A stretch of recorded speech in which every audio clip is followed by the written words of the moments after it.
Did you guys really think we weren't going to do a Tortured Poets reaction episode? Unfortunately, it is too on brand. Yes. I feel like the center of I feel like the Venn diagram between romance readers and Taylor Swift fans is a circle. Yes. So, plus we did like 4 Taylor Swift episodes when we went on the Eras tour. That's true. So if you're still here, you know what you're getting. Yeah, welcome back. Yeah. Hopefully, maybe we'll gain some new people who want to hear us yap about Taylor Swift. Usually we're yapping about books. Today we're yapping about Taylor Swift, which, kind of same thing. I mean, if you want to get really into the semantics of it, this whole album launch has been very bookish. These are a lot of SAT words. So it's not related. No. Poets. Did you see the Fortnite video? Manuscripts. Yes. Post Malone. The 2 Travis Kelce songs feel very rom-com coded. Oh my God, that's true. Extremely. So obviously we're going to talk about Obviously we're here. And we hadn't yapped in a while. Yes, that's true. That's true. We've been all business lately. All business. Time for nonsense. Nonsense. Not that this isn't usually nonsense. This is fun nonsense. Also, we've been very tired, so it felt good to just chat. Yes, exactly. Yeah, and I'm not going to say in a reading slump, but I had COVID again. Yes. Turns out, after Abigail's wedding and our friend Sophie's wedding, and who knows whose wedding was responsible, or if it even was a wedding. Who knows? Anyway, so I didn't read at all when I was sick. I have a hard time reading when I'm sick. Yeah, and I'm definitely in a reading slump right now. I've been working on True Love Experiment for like 3 weeks. Yeah. And you know what? That's just how it is right now. There's a lot going on. Yes, yeah. And I think just like the adrenaline crash after the weddings weekend. The weddings weekend. Yeah, and then me having COVID, and then now we're going into the last week of school for me, and I just feel, I just like, frankly, haven't had much time or just like emotional or mental energy. Yeah, that's where I'm at, is I just have not had like the mental energy where it's just like I feel like I took a full like rot day yesterday, so nice. It was great. But we will be back to form next week for Funny Story. Exactly. Which our comeback season. Yeah. Truly. Yeah, so as y'all are listening to this, Funny Story by Emily Henry is already out. Yes. But we could not read and record and turn it around in a less than 24-hour period. Certainly not. We are not that skilled. No. We could perhaps read it and record it, maybe, but we would have to like take a day off of work and only do this, which we do not have time for. I wish. This is not our full-time job yet. Make us more famous so it can be. That, if we hadn't had so much other stuff going on, it would have been fun to take the day off and read and record, but that is not realistic at this point in time. Emily Henry does not work on our schedules. Unfortunately, she doesn't. She really should, though. She really should. So yeah, so that will be our next episode, followed closely by friend of the pod, and turns out in real life, or at least over Instagram, Sarah Adler, we're going to talk about her new book after that. So a couple big weeks ahead for the girlies. Yes, I'm so happy. So happy. Yep. Okay, so let's talk about Torture Poets. So you and I had a cute little sleepover. We did have a sleepover. Bring back adult sleepovers. Honestly, it was so fun. We've had 3 sleepovers in the last like 2 weeks. At your house, and then 2 at my house. 2 of them were wedding related. Yeah. Yeah. But I think we should have more non-occasion sleepovers. I agree. It was very fun. It was really fun. Yeah. And my dear husband happened to be on a work trip when Tortured Poets came out, so it was perfect. It was perfect. I am sure he was kind of relieved to not be here for it. Yeah. When I saw him on Friday, he was asking the dogs, he was like, how much Taylor Swift have you boys listened to in the last 24 hours? Not enough. Yeah. Also, my 12-year-old Shih Tzu kept getting very scared by the fact that we were screaming. Yes. Reacting to several songs. So we went to a listening party first, but we knew we were going to leave and do the album listen by ourselves. Yes. Yeah. So we went to this listening party at this new bar down in our neighborhood in South Austin, and it was really fun. It was so fun. Shout out to Drifters and at Loud Tall Morgan on Instagram, yes, who put on a very fun event. Really fun event. themed cocktails. There was like a Swiftie vendor craft market thing. We obviously bought t-shirts because they were very good t-shirts. They were very good t-shirts. We got stickers. I pulled a 7 sticker out of this random bucket of stickers, which was crazy because real fans know that we have matching 7 tattoos. Yes. Katey has Saturn. I have the moon. Yes. So yeah, and it was so fun. It was fun. It's always fun going to Swiftie events because where do you find a more positive environment? Everyone was so kind. We ran into a woman that we know from the gym. Yes, which was really cute. Who's also a Swiftie. Yeah. It was just really lovely. But of course we had to dip at like 10:30 or whatever. Yeah. So we went home to Katie's house. Home. Yes.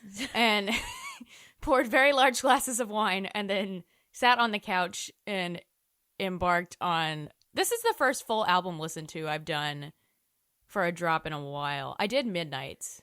But I did Midnights like alone with one AirPod in while Ryan was asleep next to me texting you and Sydney. Yeah, this was an event. And I was late for Midnights because I was with Austin and our friend Tyson somewhere. That's right. So Sydney and I were texting in our group, but you were behind. I was like 20 minutes behind. So I got home and like immediately like put my headphones on. But yeah, I was behind, which was weird and fun in its own way, I guess. I don't know. But we made this an event. Yeah. What was kind of fun on Thursday night, though, was Sydney, our friend who recently moved to Denver. You know, Spotify was not very quick with it right at 11. And so Sydney was like one song ahead of us, which she kept doing like some fun little like, oh, you're going to freak out at the beginning of this song or whatever. So it was kind of fun because she was telling us like just enough for it to be exciting, but not enough to like spoil anything. Yes, which is like what I got from you guys for Midnights. Like I remember you guys telling me like, Abigail, you're going to lose it for vigilante shit. Right. And I did. You were right. So initial reactions. So I'm trying to channel my reactions. The first, like when so the first song is Fortnite, the Post Malone song, which is the single that we got a music video out of. This was a lot more. I feel like my reaction and my thought in the moment was that it was a lot more low key than I was expecting for an album opener, like sonically. Yeah, I agree. I think this one I was pretty lukewarm on. Yeah. First listen, I was like, okay, here we go. I Love You, It's Ruining My Life did hit. Exactly. I'm glad we got that right out the gate. But this is also where we realized these are about Maddie Healy. Yeah. And so the first, like, I'm going to say, like, until we got into, like, the track 4, track 5 region, I was like, what is happening? Yes. Like, I wouldn't say that I disliked it, but I was just kind of like, this is not what I expected. Right. Tortured Poets Department, the title track, also threw me for a loop. Yeah, I think that one was a little upsetting to both of us. Yes, where we also were like, oh no. Well, that was the moment that I realized that the leak was real because I had avoided the leaked songs, but I had done like, I was trying to do just enough reading like on Reddit. There was a Reddit thread about the leak. Yeah. That was like, people were leaving fairly vague comments. So I was reading through that thread and trying to avoid like lyrics spoilers. I just wanted to know what the people thought, essentially. Like I didn't want to go in totally blind if the rest of the world knew what was happening. And so when I heard the Charlie Puth line, that's when I was like, oh my God, the leak was real. I cannot believe that was real. It was a lot to take in. When you had told me about it, I was like, no, never, absolutely not. And then it was real. And it didn't make me vomit as much as like the idea of it did. It was like fine, but I think in the context of the song, I was like, okay, I don't love it, but within the context of the song, like the song is kind of about them being like pretentious douchebags together. Yeah. And so I think it works. I think so too. But out of context, I was like, what? Yeah. I protected my peace and tried to avoid anything about the leaks. I listened to one TikTok you sent me, but it was like all garbled, so I was like, I don't even know what I'm listening to. Yeah. And then the Charlie Puth line, and I was like, you know what? I'm not diving into this rabbit hole. I can't go into the Easter eggs. I can't do it right now. Campbell had messaged me and she was like, what do you think of this? And I was like, I simply cannot devote any more brain cells to this woman right now. Yeah. I just simply can't. I wanted to read about the leak because I wanted to get a feel for whether people thought it was real or not. Because in our like age of AI, I don't trust anything. No. And, like, I know pretty much all of the last, like, I don't know, 5 Taylor Swift albums have leaked before the actual release, and all of those leaks have been real, but I feel like now we're in an era where, like, who knows? I can't trust anybody. Who is leaking these things? It usually, from my understanding, comes from someone who works in, like, a retail store. Oh, and got early and obviously shipment. they receive the shipments, like, days before. Oh, that makes sense, actually. Yeah, from my understanding, that's how all of these, like, last few weeks have happened. And, like, how do you prevent that? You kind of can't. Exactly. So, okay. Exactly. You can't. All right, I get that. Sorry, Taylor. That sucks, though. You can prevent it by dropping an entire surprise second album that doesn't exist on physical media anywhere. Yes, we will get to that. My boy only breaks his favorite toys, and that one also I was pretty, like, lukewarm on. Yeah. At the time. It's kind of grown on, all of this has kind of grown on me in different ways. It's catchy as hell, but at the time I was like, I don't really care about this song one way or another. Yeah, I don't care about Maddie Healy. Exactly. Down Bad, however, was a bop. Exactly. We got to Down Bad and I was like, ooh, I love this song. It's still about Maddie Healy, but I know. Down Bad crying at the gym is just such a good line. It really is. And so relatable. We do be crying at the gym sometimes. We do be crying at the gym sometimes. And then we got to So Long London, and oh my God. We didn't say anything. No, we just, like, shrieked. Yeah, I think we were just, like, grabbing each other. That was the song where we were just sitting there for the entire length of it, just, like, with our mouths open. Yeah. And that's what I was like, this is what this was all for. This is why we're doing this. I think I expected that song to be... Obviously, I know track 5s are generally the saddest songs, but I was kind of expecting that song to be a little... It was more angry than sad to me, which I wasn't necessarily expecting, but it's also incredibly sad. Yes. But there was more anger there than I think I was really expecting in that song. Yeah. I might be making a bold claim for only 3 days in, but this may be my favorite track 5 ever. Really? It might be. I cannot stop listening to it. I fear it is going to be my most listened to song for 2024, especially as somebody who, like, just got married. Right. Like, ooh, what's she going through? It is so good. I could not get over, like, the imagery of it. It is definitely, to me, I guess, the most poetic of them all. The writing is so clever. The double meaning of so long, like goodbye and also like for a very long time, is very good. I can't get over it. I cannot stop listening to it. It's the one that I keep waking up with, like, in my head, and I put on, like, as I'm making coffee, which... Her vocals are so good on it. I love when she sings in her lower register like that. Like, the opening verse is so haunting. Mm-hmm. It's, like, with the combination of that low register of her voice and the, like, fairy lights in the mist imagery, like, it's so good. The third verse is crazy. It's... Oh, my God. It feels like a bridge, but it's not. On Genius, it's listed as the third verse. Yeah. But in my heart and brain, it feels like a bridge because there is that like tonal shift that we often get in her bridges. And I'm also like realizing the more that I listen to this now, and the more I listen to this album in general and read the discourse, she chalks a lot of the failure of her relationship up to Joe's like mental health struggles, which I know we've kind of known, but like this album I feel like really drills it in.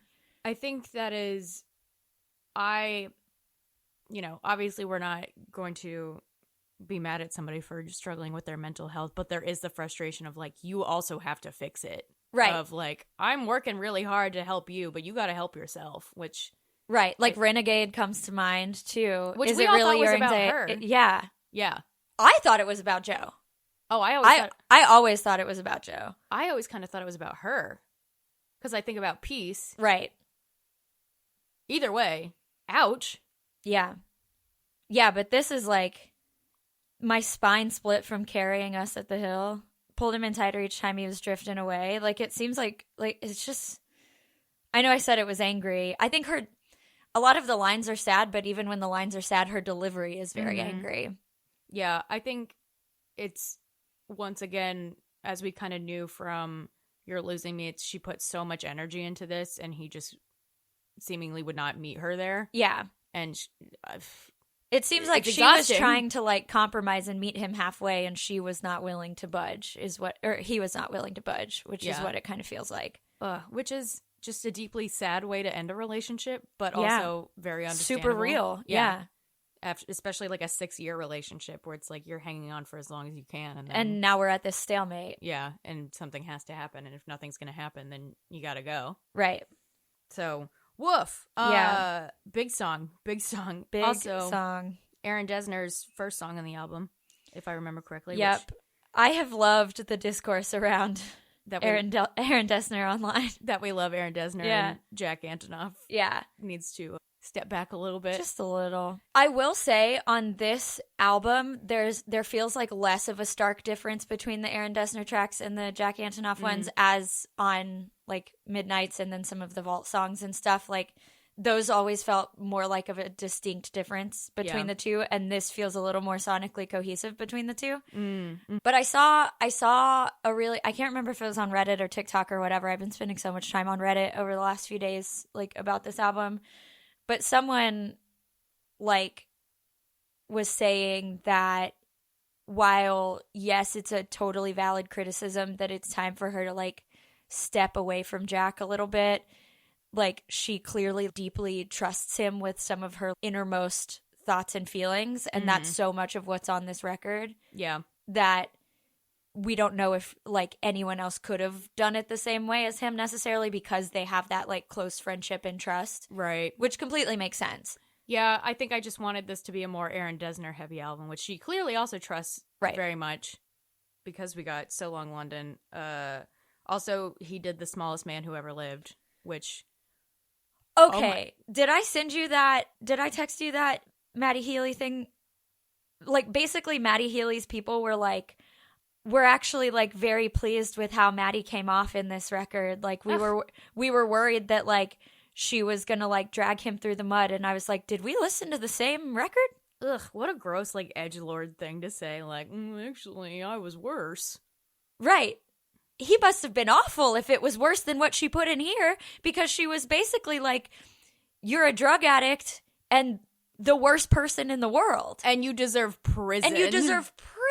Which is a crazy thing to say. I'm very stuck on that because I'm like, this doesn't feel metaphorical. No. In the context of the song. Okay, but Daddy I Love Him had us ready to fight. Like the first time we've ever wanted to fight this woman. I think it's the first time I've ever instantly heard a song and like, and this is coming from a girl who had to listen to fucking Me for the first time and try to be apologetic about Taylor Swift. But this was the first time that I genuinely felt like I could not defend her. We were just sitting there like, girl, be fucking for real. But then, because we took it very, like, literally being about Maddie Healy initially. Yes. And I think that read on it was wrong. Really? What do you think the read on it is? I think the internet discourse around it being about, like, all of her relationships in the public eye and how everyone has, like, really intense opinions about all of her relationships. I don't know if it was so much about him specifically. Maybe the songwriting was triggered by that incident, but I saw this TikTok that was like saying that like, no, it's about like her relationship with her fans and the media being like so overly invested in her relationships and her being like, stay the fuck out of it. All right, I like that read a whole lot more. Me too. It's made me like the song a whole lot more. And if you like listen to it with that in mind, it makes a whole lot more sense than being just about Maddie. Okay, yeah, because when we first listened to it, we were like, this is about Maddie Healy, and she's calling us vipers for being angry that she's dating a racist. Right. This is a Maddie Healy hate account, by the way, if you can't guess. Truly. And this is coming from someone who genuinely likes some of the 1975's music. Unfortunately, I liked them before I knew he was terrible, so I have some holdovers. I'm very indifferent on the 1975. I find, what was their song, Chocolate, very annoying. Oh yeah, I don't like that song. I would not call myself a fan, but there's several of their songs are on my playlist. Sure. So then when you re-listen to But Daddy, I Love Him with that in mind, that last chorus makes so much more sense. Because even my daddy just loves him. There's no way that man loved Maddie Healy. That part's got to be about Travis. Oh. Right? Oh. And No, You Can't Come to the Wedding. Ooh, okay, I like that a whole lot. Okay. Yeah. And it's been growing on me as a song, as we've listened to it, as we've discussed with our friends. It is a run through a field song. Yeah, and I'm not going to lie. So we went to a Tortured Poets themed spin class on Friday night at our favorite spin studio where I go to Taylor Swift Saturday every Saturday morning. Shout out to Grace and Love Cycling Studio. And there was something that was just crazy about being in a room full of like 40 women and like 2 dudes screaming, "I'm having his baby, no I'm not." Like, it was incredible. Those are my favorite videos right now of people listening and then being like, the fuck? And then like correct, which is exactly what we did. And then she gets them, yeah. Which is exactly what we did. When we heard it, we were like, what? And then she comes back and we did just start laughing. Yeah. So I saw a tweet that was like, some of you aren't assuming that women can be funny and are thinking she's just stupid when she's really just funny. Right. And like, Taylor Swift is really funny. And a lot of this album is really funny. Yeah. Like, I on subsequent listens, like, I think Down Bad is also supposed to be a little funny. Oh, I think so too. Yeah. Like, I think she's kind of poking fun at herself for how, like, sad and fucked up she was. Yeah, crying at the gym is so funny. It's so funny. Like, this 34-year-old woman crying at the gym over Maddie Healy, like, she's probably like, yeah, that was stupid. Exactly, yeah. I think Down Bad is funny. Yeah. Fresh Out the Slammer, again, I was like, one, likening Joe Alwyn to jail is very funny. Right. But calling Maddie Healy once you're out of jail, crazy. I've seen some really annoying discourse online about, like, and trust me, I do not like the American judicial system or the idea of prisons just as much as the next fairly liberal gal, but the amount of people who are mad at Taylor online for, like, quote unquote promoting the prison system, I was like, what? Fucking touch grass. I don't even want to acknowledge that. Yeah. Come on, guys. Like, literally calm down. It's a metaphor. Jail is still around whether you want it to be or not. Right. And that's historically and her using it as a metaphor does not promote or not promote the prison system. Taylor Swift did not invent the prison system. It's a crazy take. Touch grass.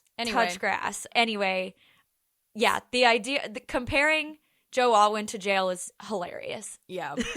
Genuinely very funny. Sorry, Joe. Florida, a banger. Absolute. I want a whole album of both of them. Yes. It is so good. I think this song is so unhinged because half of it makes no sense, which I kind of love. You know, like, I'm like, why the fuck is this about Florida? And I know we know that why it's about Florida because the Tampa shows were the first after the news of the breakup. But just the idea of writing an entire song like this about Florida is just so crazy to me. It's what a way to think about that. Her explanation of it helped, but it also was equally unhinged. I don't know if I saw that. Oh, you didn't see it? Where she was talking about how she watches a lot of Dateline, and when people, after they, like, commit a crime, they flee to Florida. Or... What? I know, isn't it crazy? She's insane. We can't expect this woman to be sane, as I said earlier in our group chat. Yeah. We expect this woman to be normal. No. This album is the most unhinged we have ever been, and I kind of love it. I love unhinged Taylor. Yeah. That's why I love Speak Now, because that is also her at some of her most unhinged. Exactly. So yeah. I will say in Florida, there's been a lot of another big portion of the online discourse that I've been really invested in is this is an album for people in their 30s. Ah, yes. And my friends smell like weed or little babies line is, like, really indicative of that. I just really love it. I think it's really clever. Our friend Madeline pointed it out in our group chat, and I don't think I had really thought about it that hard until she pointed it out, and I was like, you're right, that's genius. I know. I think we were laughing at it at first, and then I'm glad there's not a lot of discourse on that line being so stupid, because no, it is clever. It's really funny. Because it's literally true. Yeah. Like, at this age, our friends are either dicking around or having babies. Yeah, that's true. We also get our first Texas reference, which is fun. Yeah. The shitstorm back in Texas. That's a fun lyric. Right. Which I'm not entirely sure what she's referring to, except for the fact that the Arlington shows were the weekend before. I think it's like, thinking back to her explanation, which I need to go back and read, is like, you commit crimes in Texas and then you flee to Florida. So I don't know. I love it though. Yeah, it's great. Take me on this ride. Guilty as Sin is another one where I was like, girl, be fucking for real. This song has grown on me so much, mainly because she put something in that maybe he's written mine on my upper thighs only in my mind. Her voice on that and just the cadence of it, and then especially going into the last chorus when it's like just her voice layered on top of each other, like it does something to me, man. Also, the Blue Nile shout out in the first line, fucking crazy. Would never have expected that. Crazy. One, that the 1975 sampled Downtown Lights. But in a personal note, the Blue Nile has a song I love called Tinseltown in the Rain. And I was like, no way. Yeah. Wow. What a shout out for two bands with songs that I really like on this album. Yeah. I'm not really familiar with their Blue Nile, but now I guess I should listen for the context. Tinseltown in the Rain is an extremely 80s song. Nice. It's an excellent song, though. It's one my dad and I really like. So I've seen talk online of this being kind of like a spiritual sequel to False God, which it does kind of feel. Oh, like the more anxious, like I shouldn't be thinking this version of False God. Yeah. There has not been enough discourse about how fucking horny this album is. That's true. I haven't thought about it enough. This chorus is crazy. There's the, what if he's written mine on my upper thigh? But then there's also, oh, what a way to die. My bed sheets are ablaze. I've screamed his name, building up like waves crashing over my grave. I mean. I did not register that. Like. Damn, girl. Yeah. You good?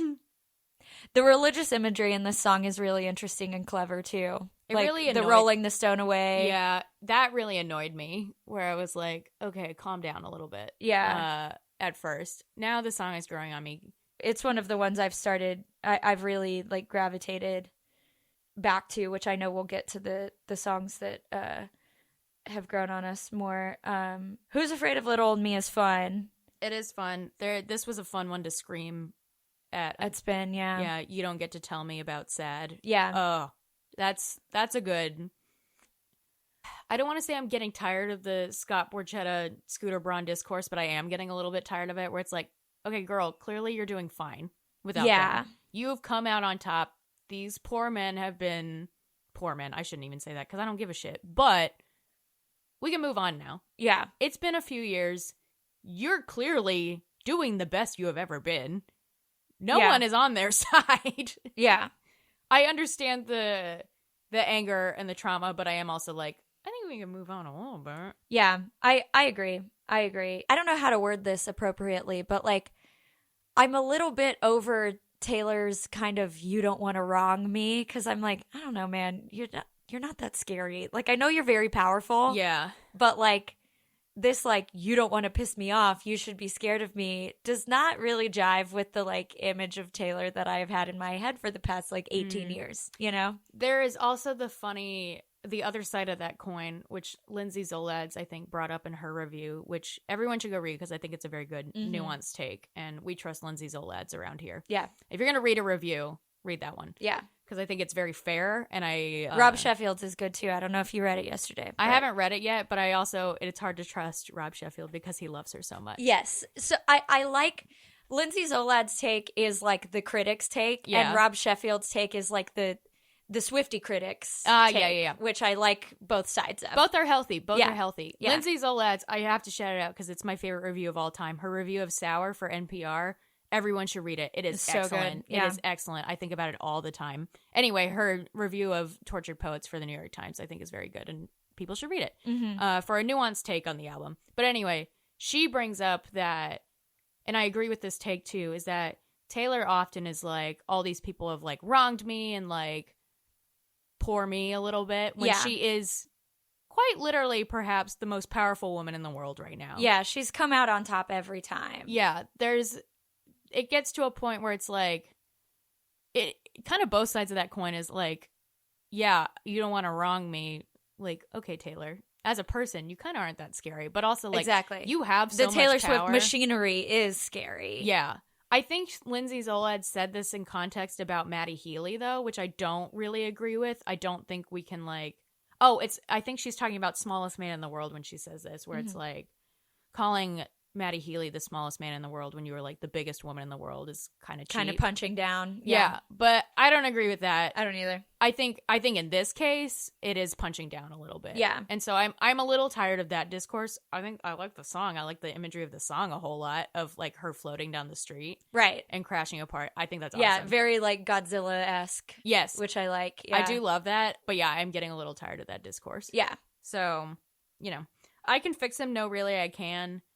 I haven't listened to as much, but that is where I was like, okay, we're shifting. This is not a Maddie Healy apologist album. This is I had a moment of insanity. And we're on a journey. Yeah, we're on a journey. Yeah. And that's where I started getting less mad. Me too, because I was like, okay, we're self-aware. We're getting there. And then same deal with LOML. A lot of people, well, no, I shouldn't even say a lot. I feel like this one is about Joe. I think this is one that is perhaps about both of them, like, combined. The suit and tie reference is pretty explicit to me. I think by the end of the song, she's not calling Maddie Healy the loss of her life. I think she's calling Joe the loss of her life. A con man sells a fool a get love quick scheme. Yeah, okay. I think it's kind of about both of them. This one... Like, Mr. Steal Your Girl, then make her cry. Like, that feels very explicitly. Mr. Steal Your Girl is so funny. It's really funny. I don't know if that's intentionally funny, but I was like, Taylor, what? Yeah. Mr. Steal Your Girl? Yeah. Okay. Sure. This is one I'm not coming back to as much because I think So Long London is so much better. I agree. Yeah. This was one that I liked a lot more initially that hasn't, like, stood the test of time over the last few days for me. I Can Do It With a Broken Heart is one of the... Banger. Immaculate. It's a perfect song. Oh, it's perfect. It's so dumb. It's so stupid, and I love I think this song for me so perfectly hits the, like, silly Taylor Swift, but not cringy Taylor Swift. Ooh, okay. Yeah, I think that's fair. I think this is her leaning into, this is so stupid, right? In this fun.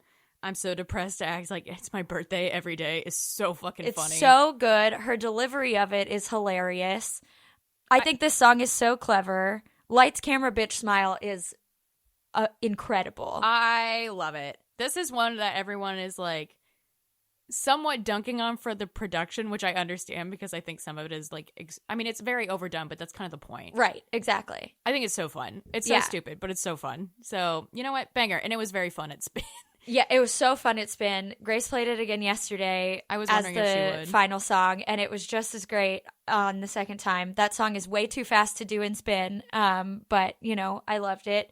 No, I really, really love this song, and I really think that this is like what Taylor wanted, like, me to be. Yeah. Ooh, that's a nice take, right? Like, I think. Okay, if you guys hear rustling, it's because my dog Mav is wearing a cone. And he is resting the cone on Abigail's microphone. He said, I want to talk about Taylor Swift. Hang on. I'm going to take a photo of this so we can show the people what's happening right now. That's very, very cute. He says, I have a lot to say. He looks so stupid right now. Okay. So if you guys hear that, it's him. I don't have the heart to push him off. Yeah, no, he looks so sad. Let him have his moment. Yeah. No, I think this is what she has wanted all of her songs that we think are so stupid to actually be, because this is the perfect combo of stupid and brilliant. And I didn't realize when we were first listening to it, because we were listening to it in the speakers, but since I did a headphones listen, it's her backing track. The backing track is so clever. I know, it's really clever. Yeah. It's the way it sounds can be very like grating, but again, the song is supposed to be kind of stupid.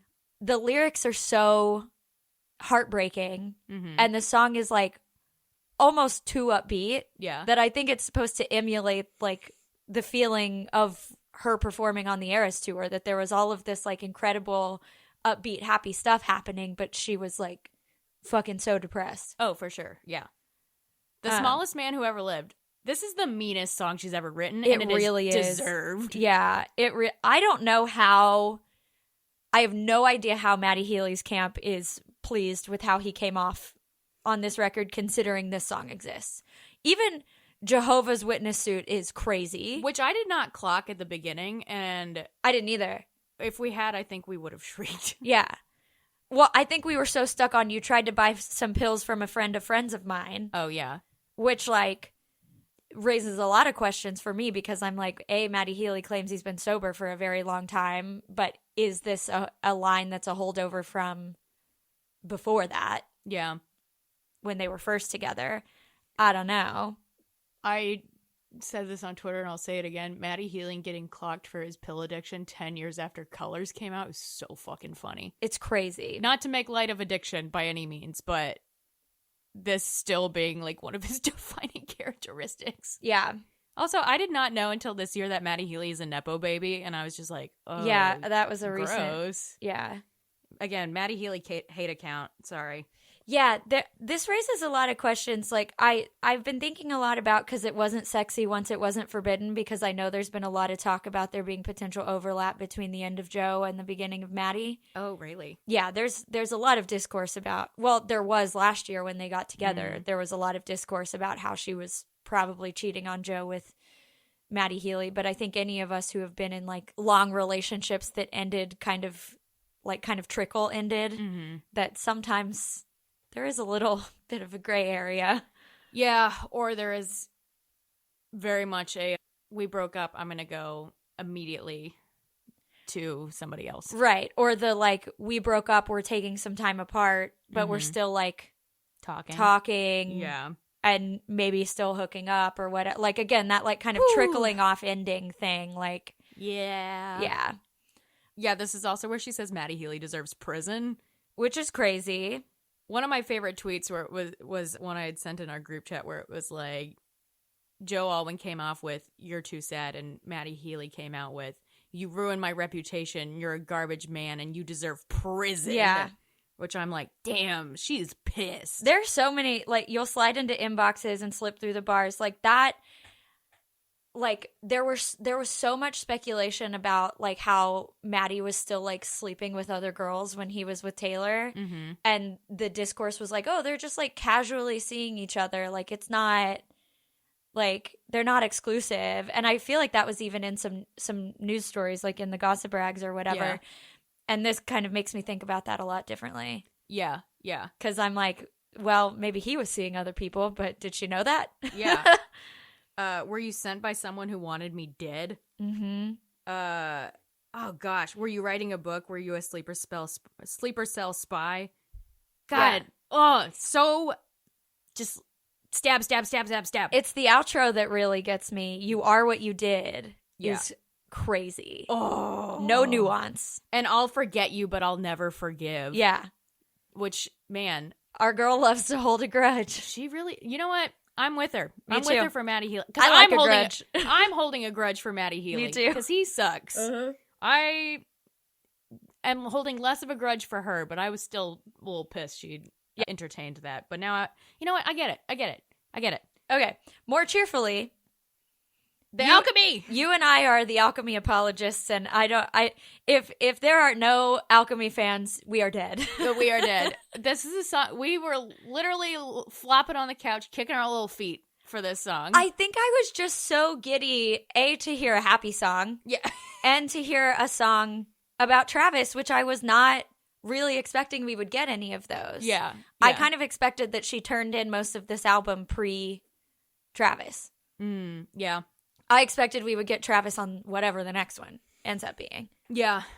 This did make me really curious about, like, her recording schedule, because she said that this was, like, 2 years in the making. And, like, some of the songs, I'm like, okay, this makes sense that she had done them, like, 2 years ago. Right, but like, this explicitly mentions the Super Bowl. Yeah. And also, like, Matty Healy and Travis were not that far apart. No. Like, 2 months. If. Yeah. Because I think the Matty and Taylor stuff ended in, like, June, like, officially. And then her first KC appearance was late August or early September? July. Her first appearance at the football game? Yeah. I think September, but we know that they got connected after her Kansas City show, which was in early July. Because we were there. Because we were there. Not at the show. In Kansas City. We were in Kansas City. Also, the people on the internet, and if you are one of these people who thinks that this song is not about Travis Kelce, you're stupid. I'm sorry. That's just true. It literally says touchdown. Yeah. Touchdown, call the amateurs and cut them from the team. Where's the trophy? Greatest in the league. Like, be for real. These blokes warm the benches is so fucking funny. I know. Isn't that so fucking funny? Heroin, but this time with an E, is hilarious. It's... Whew, I love this song. I think what I love so much about the heroin with an E line is that she says he jokes that it's heroin. Mm-hmm. And the idea of Travis Kelce making fun of Maddie Healy, that feels like punching down, but in a way that I like. We can punch down on Maddie Healy. Exactly. You know what? He sucks. He's a bad man. Well, because I don't remember what other song it is, but it's... bullied you in school. Yeah, like now I'm with a guy who would have bullied you in school, and then Travis is bullying Maddie in this song, which I find hilarious. Ratty Healy. Where's the trophy? He just comes running over to me. It's so good. It's so, oh my God. And that's the part that just makes me want to kick my little feet. Kicking my little feet. Yeah. I love this song. Our friend Madeline does not, but yeah. Yeah, I'm Alchemy's #1 fan. Yeah, I really like it. I don't like it as much as you do, but I really like the song. I just think it's fun. And then we go into Clara Bow, which is one I haven't revisited as much, but... Me neither. But it's very beautiful and very clever, and the end, our jaws were like on the floor. Yeah. Somebody on somewhere said Taylor Swift saying her own name feels illegal. Right. That was like, we were speechless. Yeah. And then the song just ends. Remember, you were like, that can't be the end of the album. Because there was absolutely no way that was going to be the last thing that we heard from her. And then 2 hours later, we were about to fucking watch A Bug's Life. We had literally pressed play on A Bug's Life. And then Katie finally checked her phone, which was in Do Not Disturb, because it was usual. 1 a.m. It was 1:45. Yeah, it was 1:45, so my phone went into sleep mode. Yeah. Because it does at 9 o'clock at night. Right. And then because I'm a normal person. Right. These are all normal things. Yeah. But now we know for any future Taylor Swift releases. And we saw the text from Sydney saying it's a double album. And so we had been blissfully ignorant for 45 minutes while we were like, I don't know, brushing our teeth, getting ready for bed. About to watch A Bug's Life. Yeah. And then we had to stop A Bug's Life and lay in bed and listen to the entire second album, which we don't have time to go through song for song like we did for the first half. And I'm not as familiar with all of these songs anyway, because these I need to spend more time with. Some of these I remember when we were laying in bed and listening to it, and I was just like, some of these, why aren't they on the main album? Yeah.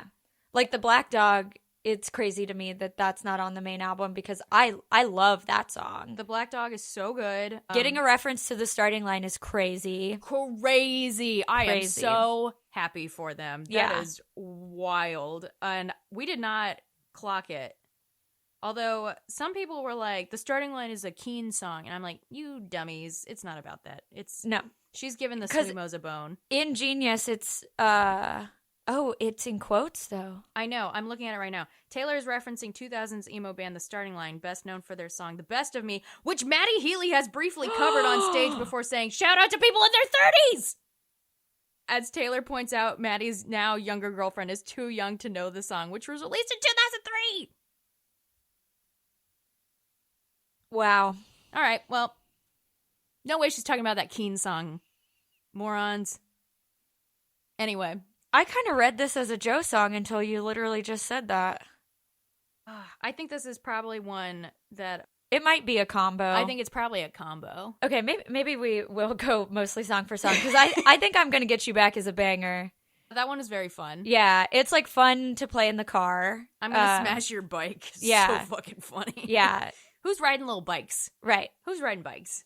I love it. The Albatross is really beautiful. I don't really have a strong opinion one way or the other. I think it's a really beautiful song, though. That's one I haven't really gone to a whole lot. Mm-hmm. So I need to kind of go back. Somebody on TikTok said that this is like Travis's piece. So I need to go back and listen to it with that kind of take. Yeah, that's interesting. But Chloe or Sam or Sophia or Marcus. I love this song. I do too. I love this song so much. This was the one that... Oh, this is the one that says with somebody who would have bullied you in school. Yes. Oh, yes. This is the one that, like, stopped me when we were listening to it. It is... Her vocals are so beautiful. I love the way her voice just, like, flows through it in kind of this, like, up and down and up and down. Yeah. It's... Obviously, I'm not a music scholar. Don't listen to me. But... It's got a lot of, like, movement. It's got a lot of movement. I'm also just, and this is so not the point of the song, but I'm really stuck on whether she's outing Maddie Healy right now. Which we do not support, if that's true. Right. But he has said before, because I looked this up, because I heard this and I was like, well, is Maddie Healy bisexual? And he has said that he finds men attractive, but he's not attracted to them. Okay. Which feels like maybe he is. Yeah. We don't support outing people. No. If we need to say that. But I don't know. Yeah, that just kind of confused me because I was like, what are we talking about here? Oh God, I love this song so much though. If you want to break my cold, cold heart, just say I loved you the way that you were. Yeah. I love the like wordplay of like you think she's going to say are and then she says were. Mm-hmm. Oh, I think it's so good. I think this is like Aaron Dessner and Taylor at their best. Yeah. Like I love this song. I love the production of it. I love the way it's kind of like stripped back. Not enough people are talking about this song. I fucking love this song. I do too. This song kind of sent me down a rabbit hole of going back and looking at the lyrics to songs on, because I think more of those songs are unfortunately about Maddie Healy than we think. And I think Maroon is one of them because will that make your memory fade from the Scarlet Maroon? Like Maddie Healy in 2014? Mm-hmm. Oh my God.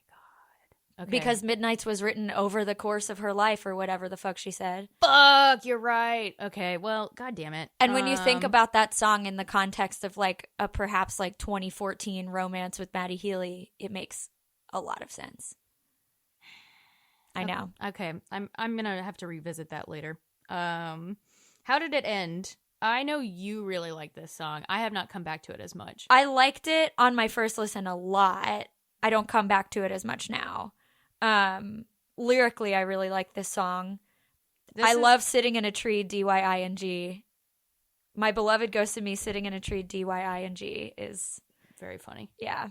I do really like the lyric, and so a touch that was my birthright became foreign. This is kind of like Ivy in its lyricism, which I like a lot. Ivy is also a song that I don't listen to all the time, but then when I do, I'm like, wow, I feel really smart. Yeah. And also, you know, again, I love Ivy too, but. So High School is kicking our little feet. Maybe my favorite song.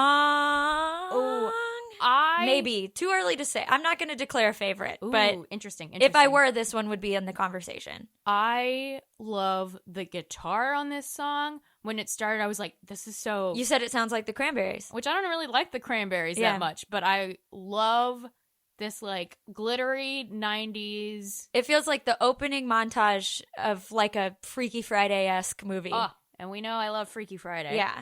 This is, like, a sound I come back to a lot of describing, like, a really particular guitar sound I really like is, like, organic. And this sounds really, like, organic. And... especially that, like, those opening lines. Oh my God, you know what song it sounds like? I've been trying to figure this out. It sounds kind of like Superbike by Jay Som. Oh. I've been trying to figure that out. It sounds very Cranberries, but it sounds like, you guys should listen to the song, but Jay Som's Superbike, where it's like this, like, just kind of similarly organic, but... Sparkly guitar. Yeah. God, oh, I'm so glad I figured that out. It's been bothering me all 3 days. I haven't listened to that song in so long, and I hadn't even thought about it in so long. I love that song. Superbike is a song that Jay Som I was listening to a lot when we, like, first met. Yeah. That summer of, like, 2019, right after that I was graduated. probably the last time I was listening to a lot of Jay Som because you sent me into, like, a re-listening pattern. Yeah. Superbike, excellent song. It's one that I, like, kind of forget about, and then when I discover it again, I'm like, man, it's so good. My reasons for liking this song are threefold. The sparkly guitar and just sonically, it's so beautiful. And that's a sound that we have, I don't think, ever heard from Taylor before. No, I don't think so either. And I kind of want more of that. The second piece of it is I just love the nostalgia feel of the song. I do too. Like the Grand Theft Auto, it's so funny.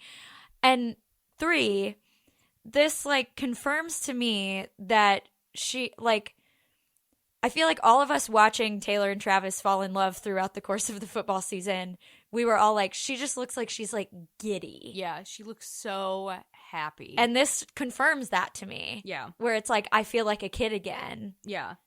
And then the writing is just like, for one thing, this is also super horny.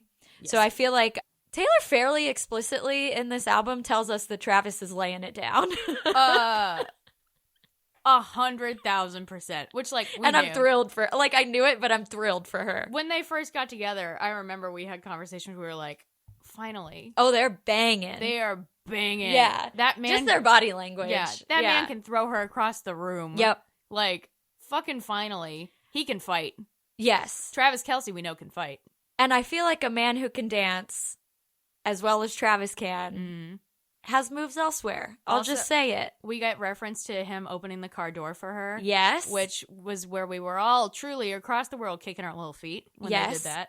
The line, "Are you gonna marry, kiss, or kill me? It's just a game, but really I'm betting on all 3 for us too," is so cute. And I love her voice on it. It's really fun to sing along with in the car. You know how to ball. I know Aristotle's so fucking funny. So funny. What I didn't realize until the internet pointed it out was the "you already know, babe." And that's something that Travis says all the time. You already know. Ah! And I would not have noticed that. I just love this song. I did love somebody highlighting the, you know, how to ball. I know Aristotle line and highlighting it and saying it. He definitely pronounces it like Chipotle. No, did you see that one? Yes, Austin sent us that one. Oh yeah, that's right. No, where it was like Travis Kelce confirmed dumb.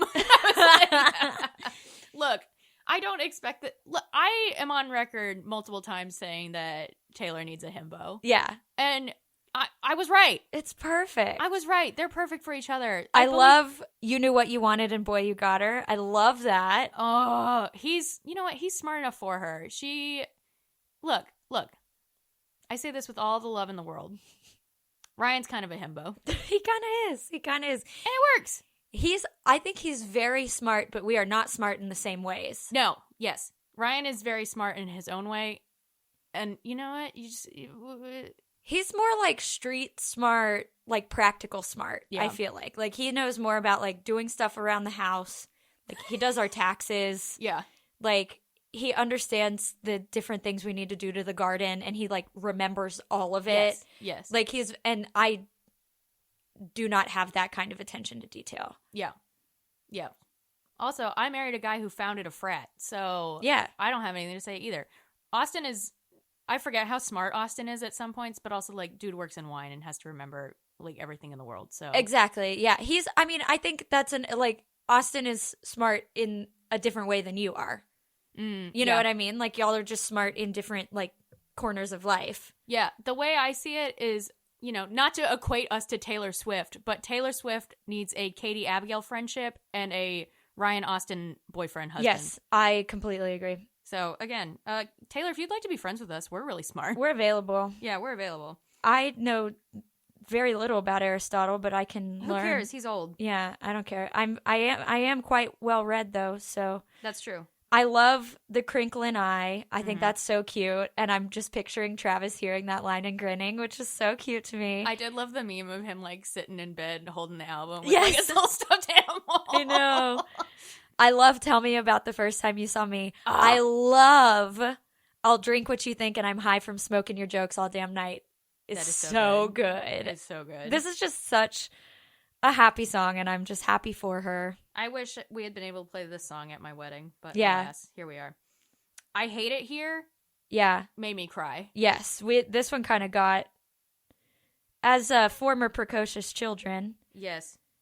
I have not returned to this one as much, but it is really beautiful. I returned to this one a lot. I hate it here, so I will go to lunar valleys in my mind. When they found a better planet, only the gentle survived. This is like 7. Yes, it feels like 7 to me. Which, as we know, we do love. Yep. I save all my romanticism for my inner life.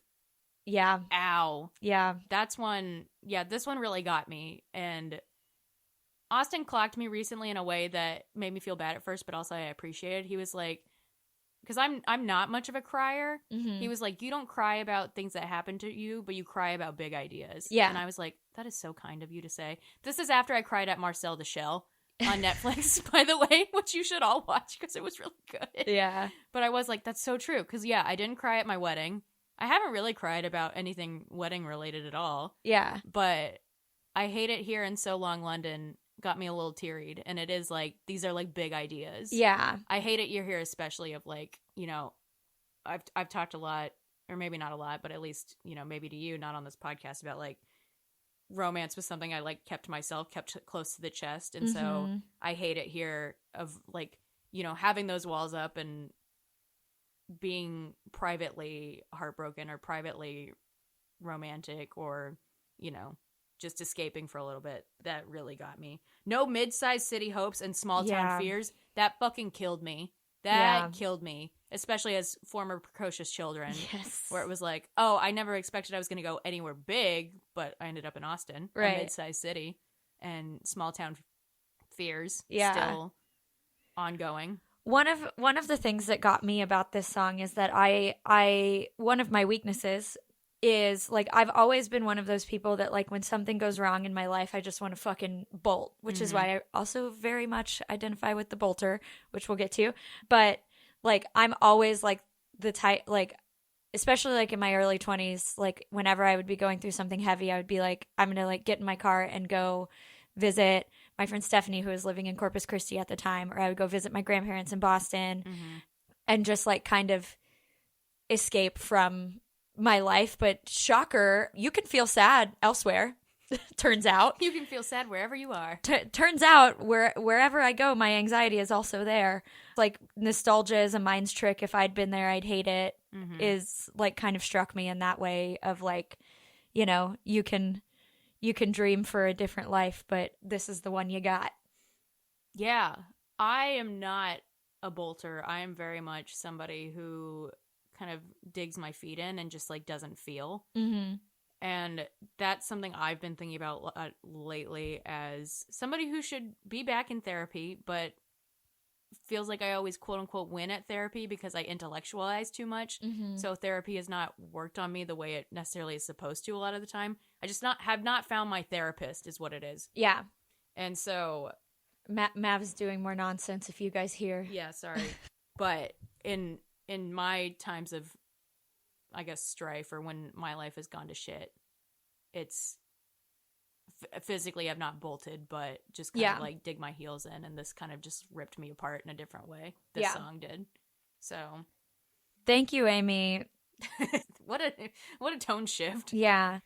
This song feels so, and I told you this, I think, but I know I texted Sydney this the night that we were listening to it. I was like, this is the reimagining of If You See Jordan by Something Corporate. Oh, yes.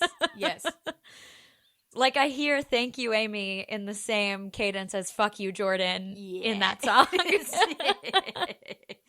This is also discourse I might be like a little bit tired of. I'm over it, man. I just like this you won, Taylor. Yeah, this feels like punching down. Yes. Like, this definitely feels like punching down. Far be it from me to be like, let Kim live, but like, let Kim live a little bit. Yeah. Also, she's already on her way out. Anyway, the tides have really turned on the Kardashians. Right, just let it fizzle out. Yeah, like, you're on top. I do love the discourse of like, I cannot believe Kim Kardashian caught a bullet on Tortured Poets, which is very funny. Yeah. But otherwise, I'm a little. This is the one where it's like what Lindsay was saying of like, you're the biggest woman in the world. Yeah. Like, let's leave it. Leave it alone. I think it's a very funny song, but I'm like, this is one I would like cut. Yeah. You're getting a little too petty. However, I don't appreciate the discourse boiling down to Kim faked a phone call because, again, let's remember the famous video, which we do not talk about enough as a society, of like how fucked up that was. And it makes me so angry every time I think about it. Yes. So that's where I'm going to leave that. I think maybe we as a society, Taylor should move on. We should move on. But we as a society should also talk more about her very public revenge porn. Yes. And fucking never let Kanye, like, say anything ever again. Yeah. For a lot of reasons, but that one too. Yeah. I Look in People's Windows is absolutely a sequel to Death by a Thousand Cuts, which is really interesting. This is one that has grown on me, and I think will continue to grow on me. I think it will be a test of time one, where it's like a slow burn. Yeah, agreed. The Prophecy, I have not gone back to a lot. I don't either, but every time it comes on when I'm on shuffle, I'm like, this song is so beautiful. Yeah. Yeah. This is the one that sonically sounds like Seven, I'm pretty sure, right? Mm-hmm. I think so. I don't remember. We get a Grage drop. Interesting. Yeah, interesting. Cassandra is another one I haven't listened to a lot, but is also really beautiful. I've listened to Cassandra more than I thought I would, and I do really like it. When it's burn the bitch, they're shrieking. When the truth comes out, it's quiet. Yeah. Ooh, that's a good line. Yeah. Yeah, lyrically, this song is really excellent. Peter is one I'm coming back to a lot. Not one that I really liked as much the first time I heard it. Also, again, it was like 2:30 in the morning. Mm-hmm. But I really like it, especially the chorus. Yeah. Even though it's just kind of like the same lines repeating and repeating and repeating. It's very poetic. Yeah, and I really like the bridge. Yes, I do too. I really, really like Love's Never Lost When Perspective is Earned. I think that's really, like that, it really made me think. Lost to the Lost Boys chapter of your life, I think is very good. Yeah. But the woman who sits by the window has turned out the light. I know. Yeah, these are good ones. The Bolter. I really like this song. This is one that at first I didn't really care about, but I have found myself returning to it more for a lot of the reasons that I said earlier, just because I feel like I have gone through this phase in my life before. And her voice is really nice on it. So yeah, I'm coming back to it more really over the last like 24 hours. I have no idea what Robin is about. I keep listening to this song and it makes me feel stupid because I'm like, I don't really know what you're saying here. I'm looking at it now. A lot of these songs are very Seven coded in imagery, and that they are about like childhood. Yeah, Dragonflies Above Your Bed, Favorite Spot on the Swing Set. It seems like even the people on Genius aren't sure. Yeah, I gotta come back to this one. Ask me later. What? The song's title, although never referenced in its lyrics, is likely a reference to the child of Swift's friend, collaborator, and musical soulmate, Aaron Dessner's child named Robin. So maybe it really is just about just for them. Childhood, things are easier when you're a kid kind of energy. Ask us later when we have more. We have 31 songs to analyze. So I need some more time. And then we end on the manuscript, which I fully think is about, I know we talked about this in our group chat, but I fully think this is about kind of all of her relationships, because we got really stuck on the age gap thing, but I don't think it's about any one person. Yeah, I think it's about all of them, of like when you go back and look at a relationship and kind of compare notes between the two of you, almost, of what went wrong, what went right. Went wrong, what went right. I mean, earlier in the album, she says it's a postmortem, and that's kind of what this feels like.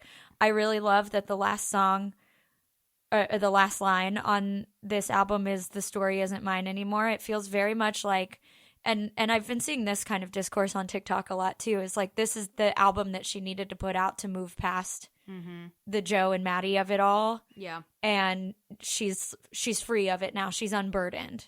Looking backwards might be the only way to move forward. Yeah. Is literally a line. Yeah. I also really love the line, "In the age of him, she wished she was 30. Yeah. Oof. Ouch. That is the more poetic of if... Would've, could've, should've. That made me want to die. Yeah. Yeah, that too. Yeah. And I, as two people who were in relationships in our early 20s with men who were way too old for us, I completely empathize with that. Yep. Would've, could've, should've, all too well. Yeah, all of these.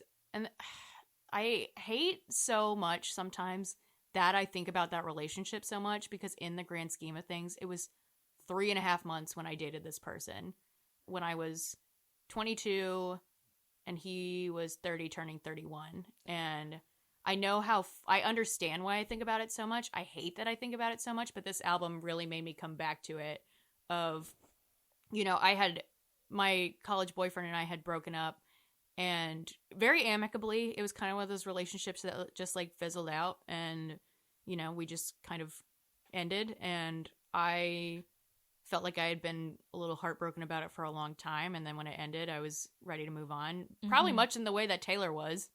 And so that's when I was like, as a body of work, this is so indicative of that time of where you're like making decisions that in hindsight you probably know are not going to be right, but you're so ready for something else, for something new, for something exciting. And that's how that was for me. And like, but Daddy, I love him is like, oh, I didn't listen to anybody else. Like, I had multiple people be like, what are you doing? And I was like, shut up. Don't worry about it. Yeah. This is what I'm doing. And yeah, I that was such a weird time in my life. I look back on it and I feel really embarrassed, but I also don't have anything to be embarrassed by necessarily. Mm-hmm. Like, he should be embarrassed. And yeah, he absolutely should. Yeah. I will never probably get that like catharsis of being able to tell him like, you fucking like awful person. Yeah. Why this was a disgusting thing to do. Yeah. Why in the world did you do that? What was wrong with you? Get your shit together. Yeah. And I like even knew it when it ended, like pretty immediately, but still I will never really have that catharsis of like, age gap aside, but also like, what the fuck? Yeah. Like, man, you took advantage of me. I think this is a really great topic to like kind of sum up our discussion of this album, because I also like, I don't think about it that much anymore, but I did for a very long time, because my breakup with the person that I was with that was the exact same age gap as you. I think when I met him, I was 22 and he was 29. Mm-hmm. So almost exactly the same. Yeah. Or he turned 30 that year or something like that. He was way too old for me.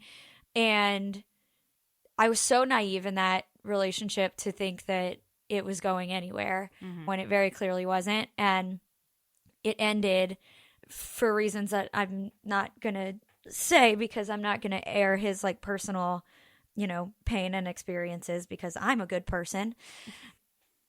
But it ended in a way that was so surprising and like the worst like emotional pain I've ever felt ever. Yeah. And then I came out of that relationship and was with kind of the Maddie Healy sort of figure in my life, who was horrible for me. We were horrible for each other, but he especially was horrible.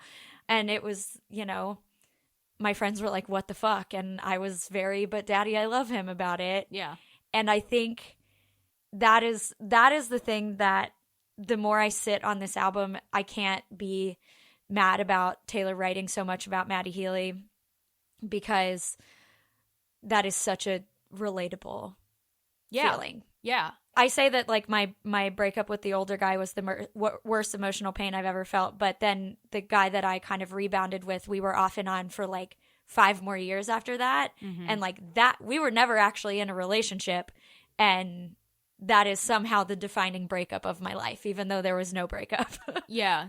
I just, when my Maddie Healy relationship ended, I mean, he wasn't like a drug addict and he wasn't a racist as far as I know. He was just a bad, emotionally immature man. Yeah. And I remember like when that ended, and it was like, I was so much more upset about it than I was when my like 4+ year relationship ended. Because that one just kind of fizzled. Right. And it was like both of the breakups like hitting me at the same time. Right. Like, oh, fuck, I don't want to do this again. And yeah, that's absolutely what it was for me with these two guys too. Because like the fact that I went through 2 like life-defining breakups within an 8-month period is crazy. Yeah. And I was 25. Like, yeah. I was not equipped. I was 22 through both of these. Yeah. Which is even worse.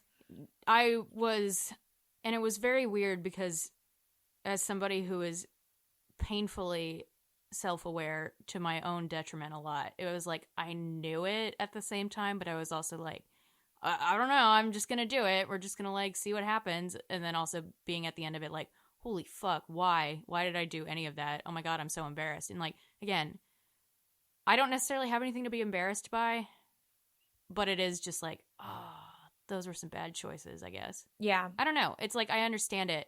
I get the emotional devastation of it because, again, that's a 3.5 month long relationship that I still think about a lot. I guess I shouldn't say a lot because, like, I'm married. I moved past it. Right. I'm in a much happier place, and it was a lesson that I feel grateful to have learned and, like, had to learn. But, no, I can't fault her for it. Like, I still think about it and think about that time in my... Like, that was an extremely formative, like, 6-7 months, which is crazy to think about. But it was like, yeah, my college boyfriend and I broke up officially in like May. I got with my Maddie Healy, whatever, in August. I don't want to name him. Right. Blech. Yeah. We broke up in like November, and we were still like kind of involved for like a couple months after. And then I like met Austin. Mm-hmm. And like, then COVID happened. Right. So it is crazy to like think about like that was a 3.5 month period that we were together. But like, I get it. It was just like... Even for me looking back, it feels like the fact when you say that it was 3.5 months, that's so surprising to me because it felt longer to me even because you were so wrapped up in it. Yeah, it was... Gosh, and like we were friends, but we were not friends like we are now. Right. I was not close enough to you to be like, what are you doing? Yeah. I was thinking it, but I didn't know you well enough to be able to do that. Right. And like, I probably wouldn't have listened anyway. Exactly. So it doesn't matter. Exactly. And again, it was a good formative experience I went through. I shouldn't say good, but it was a formative and important experience that I had. And I do remember too, like Austin and I got together pretty fast after that too. I did not really have a break, which is pretty much my MO, unfortunately. But yeah, same. I do remember like Hannah being like, you don't need to like dive back into another relationship. And I being like, yeah, you're right. And then of course COVID happened. Right. And so that is where, you know, I get sad about Austin and I not really getting to have, and obviously it worked out. It was fine. Right. But I was trying to take it slow with Austin, and then that didn't happen. Yeah, the pandemic forced it. And then I think we were also both just like, I don't know, we were both pretty down bad pretty quickly. And I remember, and maybe you remember this too, like when we went to Chicago like a year and a half after Austin and I got together, and I was like, no, I'm done. Like, this is it. And you were like, are you sure? And I was like, no, I'm pretty sure. And then it worked out. I was right. So, but I did need the gut check. For sure, yeah, which I think is necessary. Yeah. I think one of the things that I have been thinking about a lot, I guess over the past couple years, I don't know, is with this album and then also notably with like Red Taylor's version and the extended All Too Well and stuff. Like, I think it has made me feel more comfortable with the idea that I do dedicate brain space to my previous relationships and that that's okay. Yeah. Because there are still things that I'm learning and working through from those things that benefits my current relationship. Yeah. For me, at least. Yeah. And I think her, you know, revisiting All Too Well and then all of Tortured Poets, essentially, it sort of, it makes me feel better that I'm like, oh, I'm not... This doesn't mean I'm hung up on anyone or anything. I'm just still processing and learning. Yes. Somebody finally made the connection that really clicked for me where it was like, this is like the sequel to Red. This is the 30s version of Red. Yeah. Which Red, is a very like messy album for me, but it's a cathartic album. And this is, you know, people are saying like, this is not the album she wrote to like, win album of the year. This is an album she wrote for herself. Yeah, like this is what the art that she had to put out. Yeah, and like, sure, I think she could have used an editor, and some of these songs, you know, maybe didn't need to like come out. Right. But I like all of them, and I'm glad they all exist. Exactly. I think, you know, Taylor is not somebody to just like not put out stuff. Right. She has also never met a thought she didn't say exactly. Sing out loud. Sing out loud, yeah. So it makes sense. I think it's like her greatest body of work. Probably not. Right. I think it's very good and necessary and healthy for frankly, people of, especially like people like us who are still like thinking about these things. And I think it's always good when you can have somebody reflect that and put things into words that you struggle to put into words.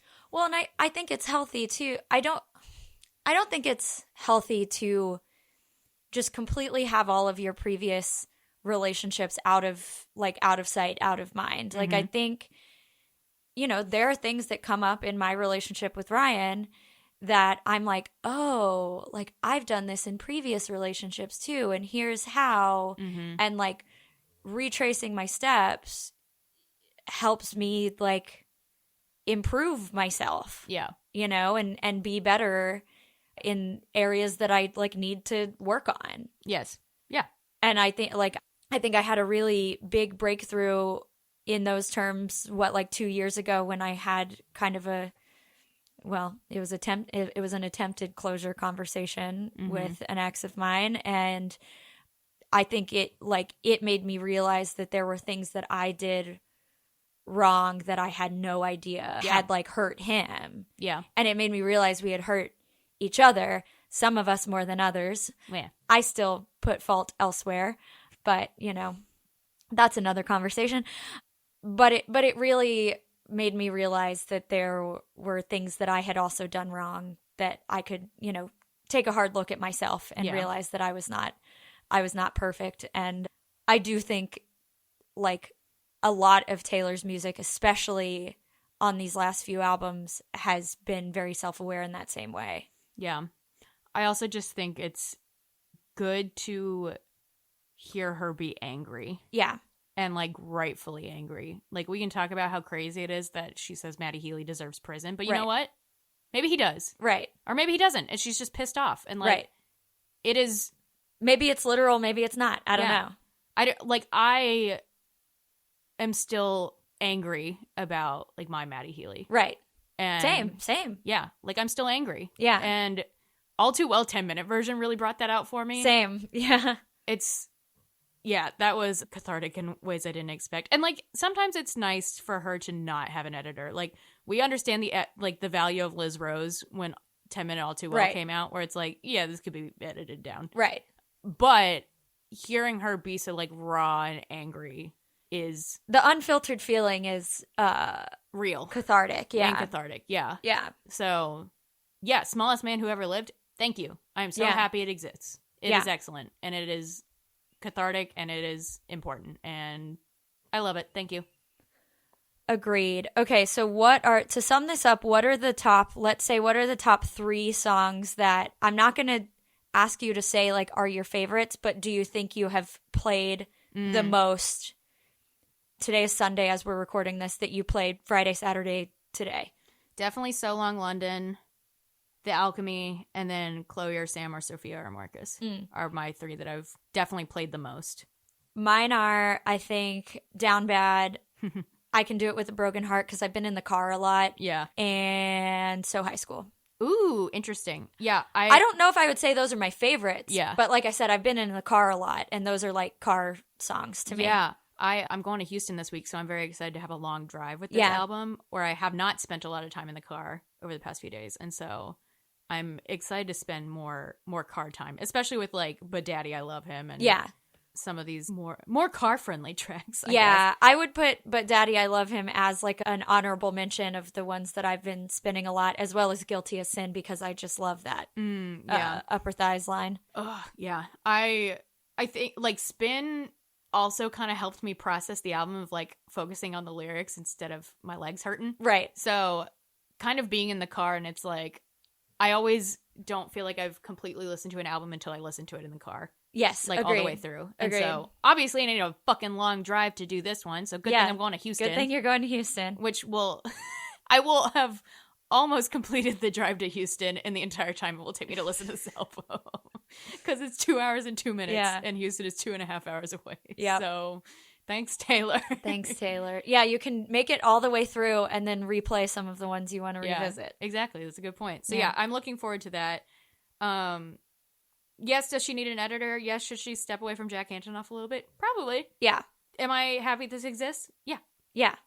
That's I was at this high school journalism conference yesterday, talking with a colleague of mine who is/was a music writer, and we talked a lot about like just because you like something doesn't make it good, and just because you don't like something doesn't make it bad, which he was kind of talking about with these high schoolers about like how to write a music review. Yeah. And he asked me in front of them, like, what do you think? And I was like, I love every single song.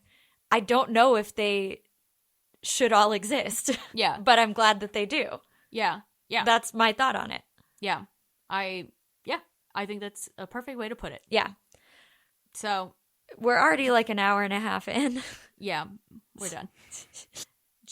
We were going to do a semi-wedding recap, but just know it was perfect. There's not a lot to say. There's really not a lot. Yeah, as I was thinking about it this morning, what we were going to talk about, like, it was lovely. It was great. And you're married. It was amazing. Austin and I had the best, most amazing time. I can't think of anything that I would do differently, except maybe the last 2 songs before the final 2 songs. Whatever. I loved it. I made selfish choices, and there were like 5 of us on the dance floor, and it was great. Fun for us. Maybe not for other people. Not for other people. Yeah.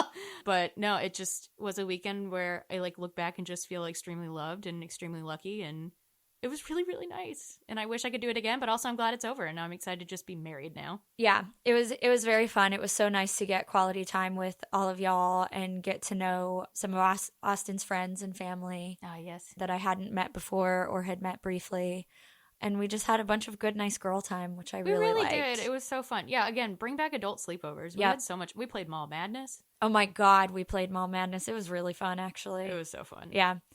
If any of our IRL friends are listening and want to come over and play Mall Madness, it was legitimately a pretty fun board game to I know. play. I was like, at first I was like, what if this is just like Candyland? And it was kind of dumb. But no, it actually was really fun. Yeah, it like required just enough strategy, but was also just silly enough. To make it a fun game. Yeah. I think, I haven't had the like post-wedding depression, which I don't think will come at this point. I think it's just like, I loved every second of what it was. Mm-hmm. It was like just long enough where we like had the welcome party. We had the wedding itself. We had the eclipse party the day after. We had the after party at SABG. The vibes were immaculate. Yeah. Shout out to SABG. Thank you for everything. No, I just feel extremely happy with how it went. I feel just like very loved, and I don't know. I'm excited to just like now be married and have life.